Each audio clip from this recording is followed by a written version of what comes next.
determine the activity of the thyroid gland is by analysis of your PSH level. PSH level. Yun, the single most important test to determine the function of the thyroid gland. Level of the PSH. Tandaan niyo yun.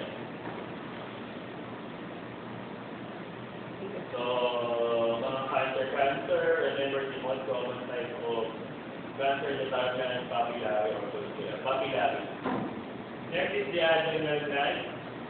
Adrenal gland, other name for adrenal gland, suprarenal gland, because it is located above the renal, above the kidney. Suprarenal gland. So, sinabi ko na kanina, on the adrenal cortex, we have three important parts. So, the zona glomerulosa, fasciculata, reticulari, and this zone of the adrenal cortex contains three important hormones: the aldosterone, cortisol, and sex hormone, the testosterone and estrogen.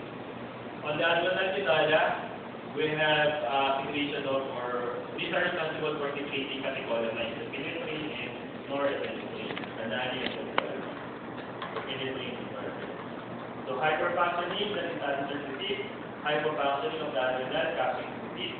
So yung sinabi ko na, mortality, clamp obesity, program, myopathy, urination, if you have increase in the level of your adrenal gland. Yun yun, capping disease. Pati yung malaki ulo, sir.